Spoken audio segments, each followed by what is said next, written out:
কিন্তু আজকে যখন আমরা পূর্ণাঙ্গ অডিটটি প্রকাশ করি, আজকে আমাদের হচ্ছে মোট স্থিতি রয়েছে 9,91,51,213 টাকা। এই যে টাকাটি বেড়েছে, এই টাকাটি কোন জায়গা থেকে আসছে? এক নম্বর বিষয় হচ্ছে আমরা ত্রাণ কার্যক্রম স্থগিত করেছি 4 তারিখ। এই 4 তারিখের পরবর্তী সময়ে 10 তারিখ যখন অডিট শুরু হয়, এই পুরোটা সময়ে বিভিন্ন অঙ্কের টাকা এসছে। 4 লাখ টাকা, 10,000 টাকা, 12,000 টাকা, এই টাকাগুলো পরবর্তীতে যুক্ত হয়েছে। দ্বিতীয়ত, আমাদেরকে অনেকে চেক প্রদান করেছে, যেই চেকগুলো তখন কিন্তু ক্যাশ করা যায়নি। ওই ক্যাশ, অর্থাৎ এই যে চেকের পরবর্তীতে ক্যাশ করা হয়েছে, সেটিও পরবর্তীতে যুক্ত হয়েছে এবং বিভিন্ন নামে আসছে। এখন দেখেন, বিভিন্ন নামে আসছে, কিন্তু আমাদের তো তখন অ্যাকাউন্ট ছিল না। এই কারণে আমাদের অ্যাকাউন্ট করতে হয়েছে, দেন টাকাটাকে হচ্ছে আমাদের লিকুইড মানিতে ট্রান্সফার করার কারণে সেখানে অ্যাড হয়েছে। তৃতীয়ত, আমাদেরকে বিভিন্ন গহনা দিয়েছে, অনেকে স্ক্র্যাপ দিয়েছে, গহনা দিয়েছে। এই গহনাগুলোকে আবার আমাদেরকে বিক্রি করতে হয়েছে, এই গহনা বিক্রি করার টাকাটাও সেখানে অ্যাড হয়েছে।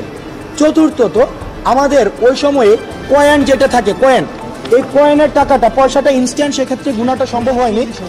সেই কয়েনের টাকাটা আপনারা যদি চান, আমাদের ইন্ডিভিজুয়াল প্রত্যেকটা জিনিসের আলাদা আলাদা হিসাব কিন্তু রয়েছে, যে আমরা কয়েন থেকে কত টাকা পেয়েছি। এই কয়েনের ওই টাকাটাও কিন্তু পরবর্তীতে 2 লক্ষ টাকারও বেশি, একদম এক্সাক্ট ফিগারটা কিন্তু এখানে দেওয়া আছে। আপনারা যারা ইন্টারেস্টেড সেখান থেকে নিতে পারেন। 2 লক্ষ টাকারও বেশি সেটা যুক্ত করা হয়েছে। সার্বিকভাবে সব হিসাব যুক্ত করার পরে আমাদের যেটা দাঁড়িয়েছে 9,91,00,000 টাকারও বেশি। এখন বাংলাদেশে সর্বপ্রথম আমার মনে হয় ইতিহাসে একটা হিসাব দেওয়ার পরে আবার অডিট করার পর আবার টাকা বৃদ্ধি পেয়েছে। এই ধরনের নজির মনে হয় কোথাও নেই।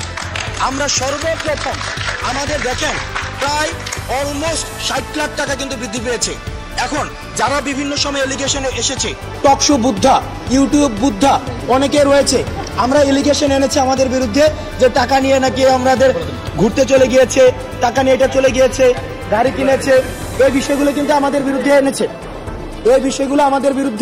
এনেছে, কিন্তু দেখেন টাকাটা অ্যাকাউন্টে রেখেছে। এখন ব্যাংকের অ্যাকাউন্টে যদি না রেখে টাকাটা তাহলে কোথায় রাখতো? বাকেরের কাছে, সার্জিসের কাছে, পার্সোনাল জায়গায়, তখন আরো বিতর্কিত হওয়ার সুযোগ থাকতো। এখন ব্যাংকে রাখার কারণে সবচেয়ে সিকিউর ছিল। এখনো পর্যন্ত টাকার একটা টাকাও এখনো পর্যন্ত কোনো ধরনের হেরফের হয়নি এবং আমাদের পূর্ণাঙ্গ অডিটে সেটি রয়েছে, যেটি আমরা জাতির সামনে প্রকাশ করছি। এবং সেটি নিয়েও যদি কোনো প্রশ্ন থাকে, আপনাদের উন্মুক্ত যে কোনো সময় আমাদেরকে প্রশ্ন করতে পারেন।